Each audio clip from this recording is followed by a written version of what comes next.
Okay, we are now in 812, and this is going to be another 2-day lesson. So the note sheet that you printed off, we are going to do problems 26 through 31 today, and then we will finish the rest of the problems in the next lesson, which is lesson 17.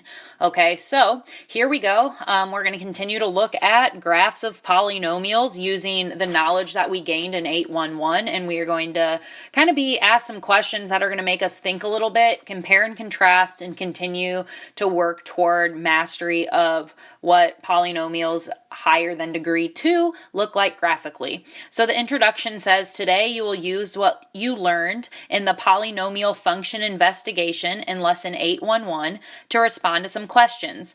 Thinking about how to answer these questions should help you clarify as well as expand on some of your ideas and help you learn how to use polynomial vocabulary. So we've already introduced some vocabulary such as degree and end behavior, and we'll see a few more new words today. So 826, it would be a great time to maybe pause me and see if you can do this based on what we learned in 811. But it's asking us to sketch each of the polynomial functions below quickly on your paper. It says just sketch even without using X and Y axes, which is very interesting for graphs. So on this first one, we are going to imagine those axes, but then on the next 4, we're not going to use them. So if this is the X-axis and this is the Y-axis, that's what you're imagining in your head.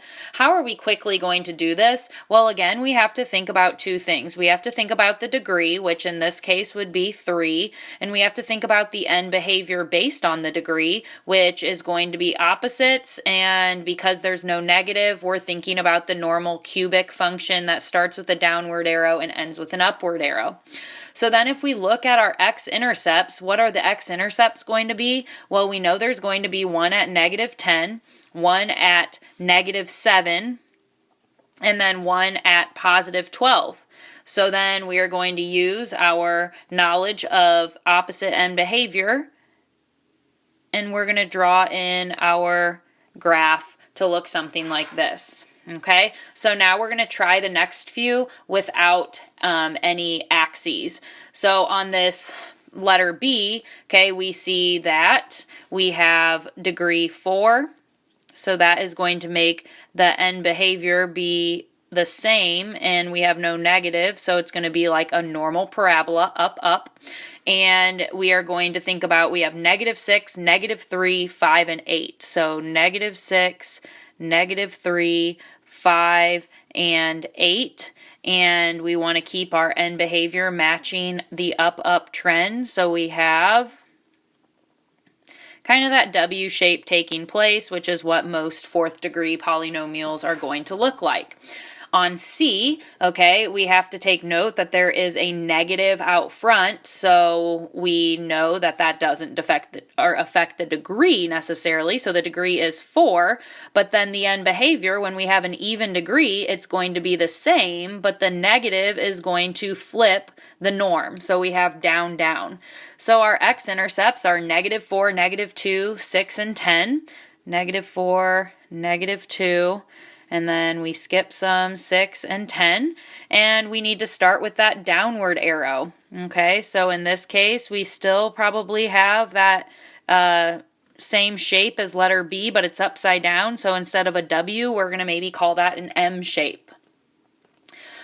All right, moving right along, this is our warm-up. Hopefully you are doing these successful on your own. So we have a degree on this one of 4. Don't say 2 because we have to take into consideration these even powers on the factors. So what did we learn about even powers? Okay, we learned that these even powers are going to kiss the x-axis and change, meaning that it's going to bounce. It's going to change direction at the given x-intercept. So our end behavior is going to be like a normal upward parabola, but when we get to our x-intercepts, we are going to have to bounce. Okay, so we have an x-intercept of -7 and an x-intercept of +7.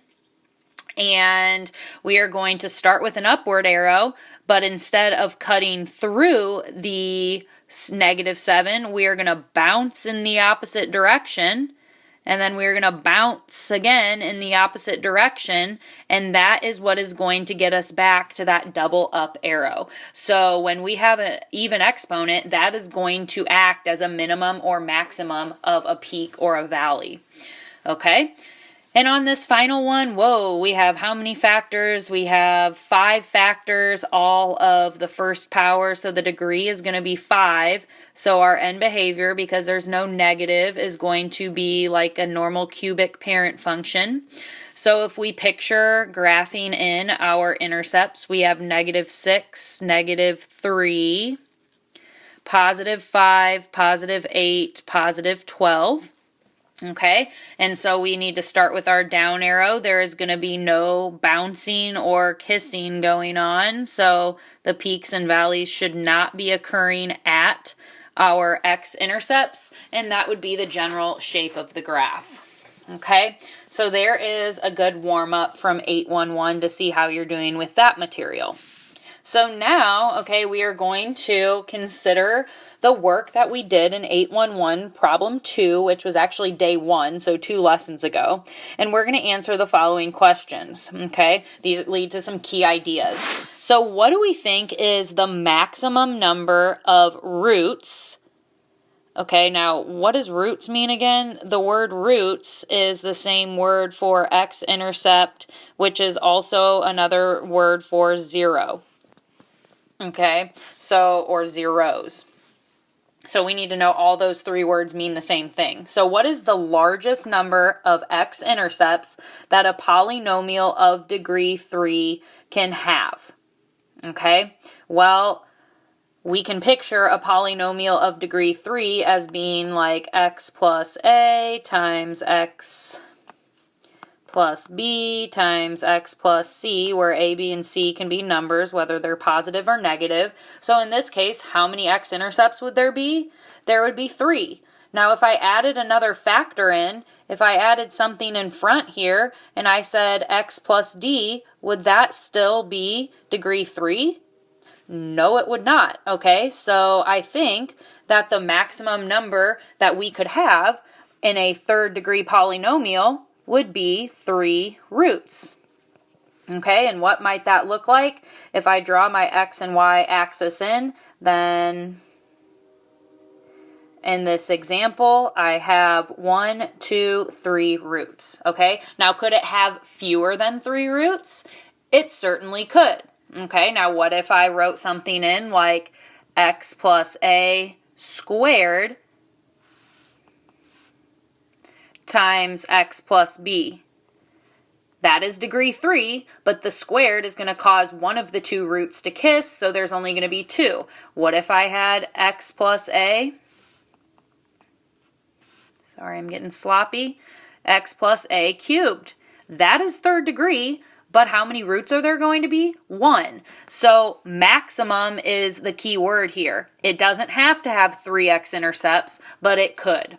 Okay, so based on kind of what I've said there, what do you think is the maximum number of roots that a polynomial of degree n can have? So this is where we generalize. Okay, so this is the generalization.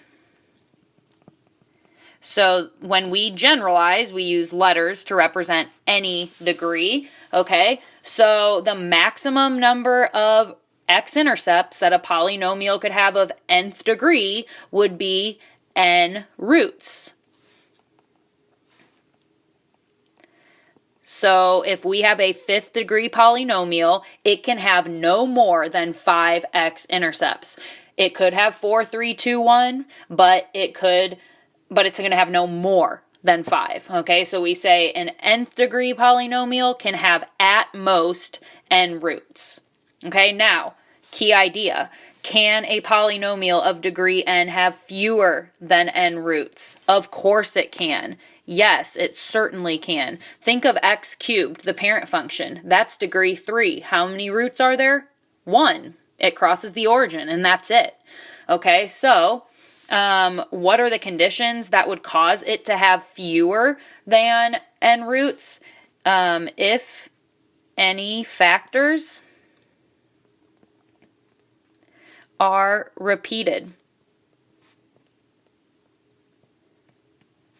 Okay, so if any factors are repeated, then that is going to cause the graph to bounce or level off, but it's not going to add an additional root on the x-axis, okay? Now, another thing that might happen is that vertical shift. Now, we haven't talked about transformations of polynomial functions. That'll come down the road, but let's go ahead and write it down.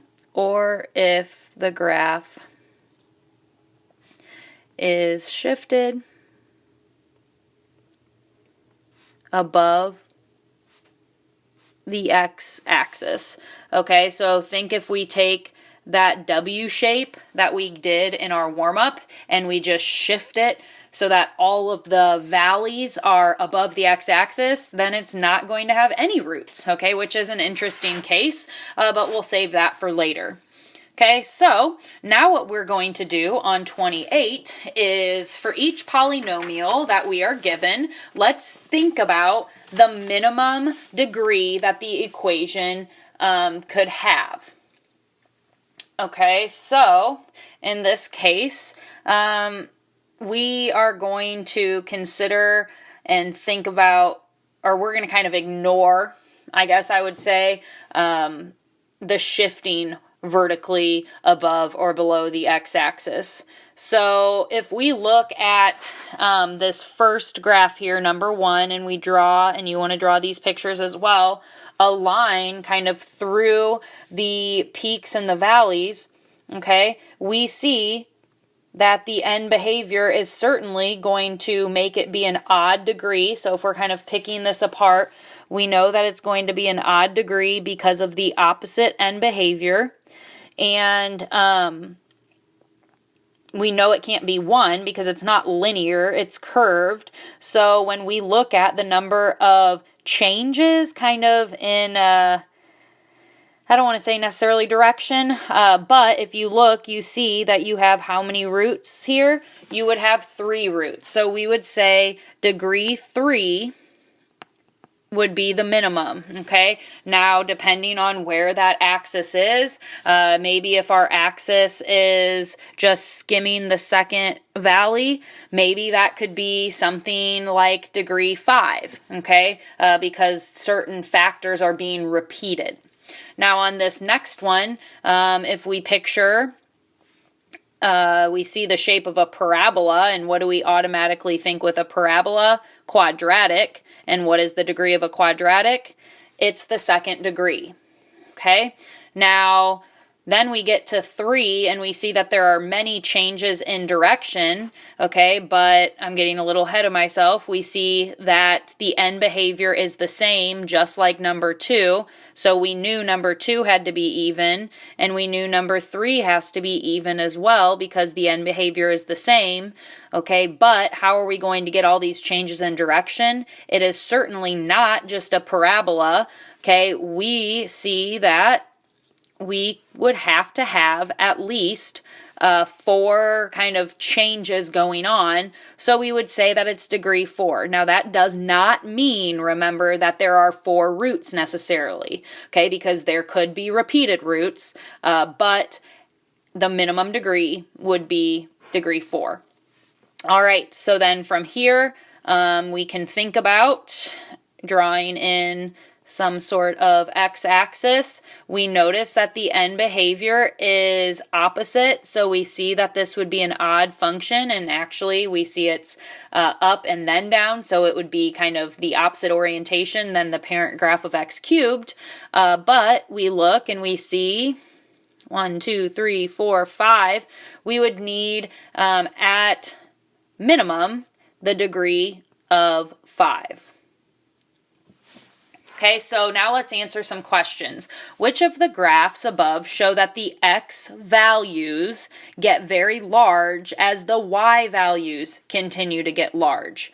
Okay, so what it's asking is, as we travel along the x-axis toward the positive domain values, where are we seeing the y values increase? Okay, so we're looking for an increasing graph towards positive infinity. So if we look at function number 1, Okay, I'm going to use my maybe orange highlighter here. We can see that as we go toward the right, what is happening to the graph? It is increasing. But on graph 2, as we go toward the right, what is happening to the graph? It is decreasing, so that does not count. On graph 3, what is happening as we continue to the right after we pass through all the peaks and valleys? It is increasing. But then as we continue after the peaks and valleys on graph 4, it is decreasing. Okay, so this question right here is basically just asking which graphs show increasing behavior on the right-hand side. Okay, well, we said that it would be 1 and 3. Okay, now on part B it says, how would you describe the other graphs for very large x values? So we're looking at 2 and 4. What are they doing as x gets large? Well, we can say as x gets large, the y values decrease. So it's the opposite. Okay, so we've established that we know kind of what the increasing versus the decreasing toward the end of the graph looks like. So on C, it says when the y values of a graph get very large as the x values get large, we call that positive orientation. So positive orientation is graphs 1 and 3. Okay. When the y values of the graph get very small as the x values get large, we call that negative orientation. Okay, and negative orientation were graphs 2 and 4. Okay, so we just have to simply look at the right side of the graph to determine orientation. Okay, how is each graph oriented above? Okay, well, we can say that positive orientation is represented by graphs 1 and 3, and then we can say that negative orientation is represented by graphs 2 and 4. All right. Okay, so we just learned the word orientation. So when at the right-hand side, the graph increases forever and ever, then we are going to call that positive orientation. On the right-hand side, if the graph decreases forever and ever, we are going to call that negative orientation, regardless of if the polynomial is even or odd. All right, on to 29. So for each graph in problem 28, we decided the minimum degree of what the equation could be. Under what circumstances could the graphs look the same as these, but have polynomial equations of a higher degree? Okay, so for this exploration, we're going to see something kind of interesting occur. So we are going to look at the graphs of quantity x minus 1 squared and quantity x minus 1 to the 4th power. Okay, so I'm going to go ahead and show you these on Desmos. So on this graph here, we see x minus 1 quantity squared in red. Okay, now when we look at x minus 1 quantity to the 4th, and we even zoom in, okay, what do we see? We don't see the W shape. We see that the factor of x minus 1 is being repeated 4 times, so because that's an even exponent, it's going to bounce or kiss the x-axis, but that's all it's going to do, so it really creates that parabola shape. Very interesting. Okay, so we might want to draw that out that we saw. Maybe we can color code. Actually, this was in red. So we have the red graph was just a normal parabola. Okay, but then the blue graph was like a flattened parabola. Let's look at the picture one more time so you can see it. So I guess the outsides of the U go on the outsides of the red, and then it comes in. Okay, so maybe we can redraw that. Okay, now know that they are rounded sides. That's kind of hard to draw, but there is a picture. So how are these graphs similar? They have the same shape.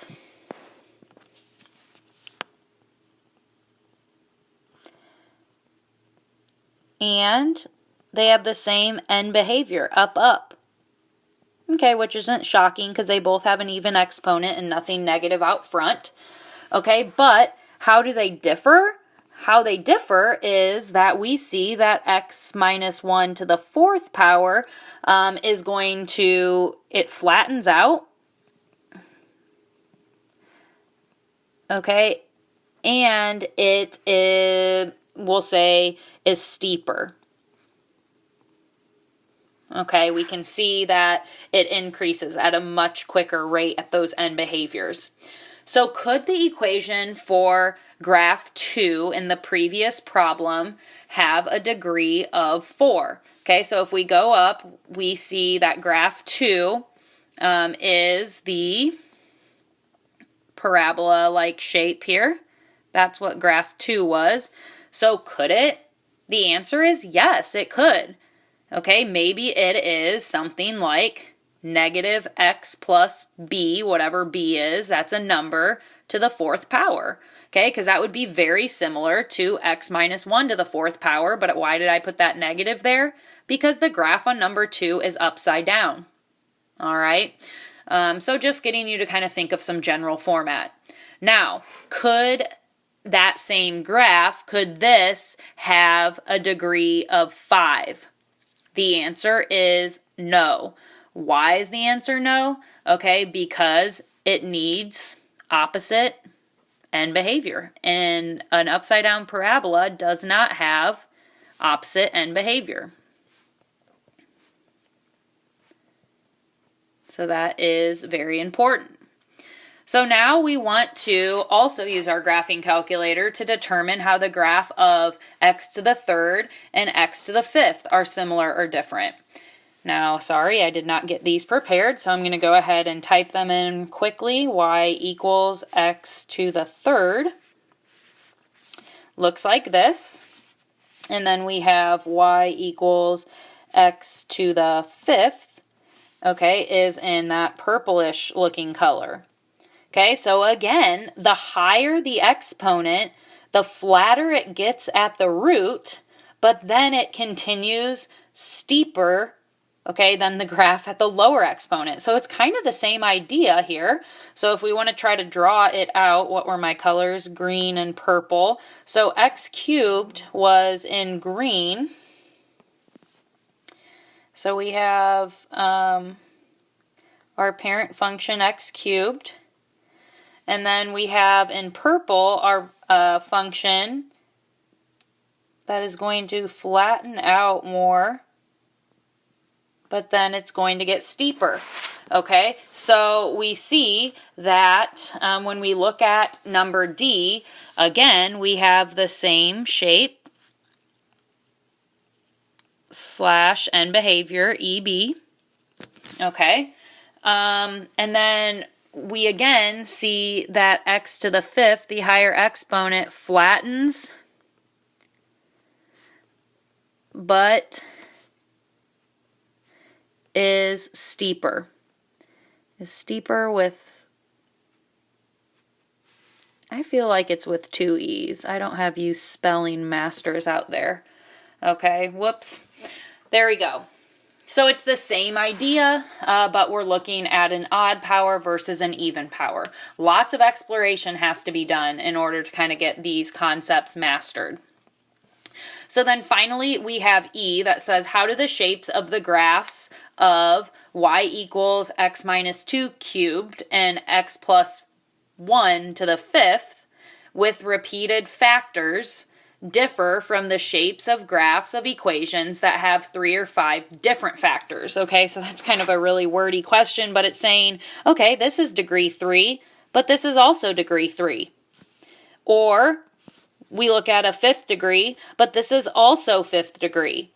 Okay, so how are these going to be similar to each other, blue to blue, versus how are they going to be different from each other? Okay, well, we see that when we have repeated factors, we see that that's going to cause the x-intercepts as well as the number of times the graphs turn to be different.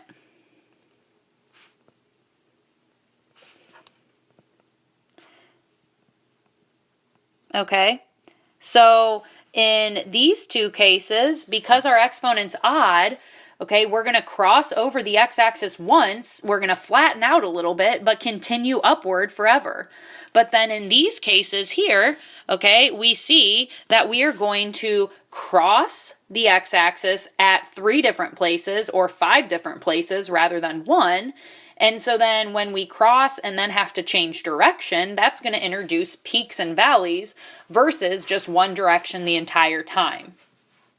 And you will catch on to this as we continue to make more and more graphs. All right. We are almost there. We are going to stop after we get to 30. I think I said 31 in the beginning of the video. I was wrong. So in 830, it says the first example from 811, when we did our polynomial investigation 2 lessons ago, we looked at P sub 1 was the quantity x minus 2 times the quantity x plus 5 squared. Quantity x plus 5 is a factor. I think you guys all know that. Okay, but this squared factor is going to be called a double root because of the exponent of 2. So x plus 5 is a double root in this instance. Okay, what effect do we know that this is going to have on the graph? Okay, well, we already know this. The key word is when we have an even exponent, it is going to cause the graph to bounce or kiss the x-axis. So it's going to be, the x-intercept is going to be considered a min or a max of the valley. Okay? Now what do you think is going to happen if we have a triple root? Okay, so if we have a triple root, that would be example like y equals x plus 1 cubed times x minus 5 maybe. Okay, so if we have a triple root, that is not going to cause the graph to bounce. What is that going to do? Okay, this is just review. We've already seen this. That is going to cause the graph will flatten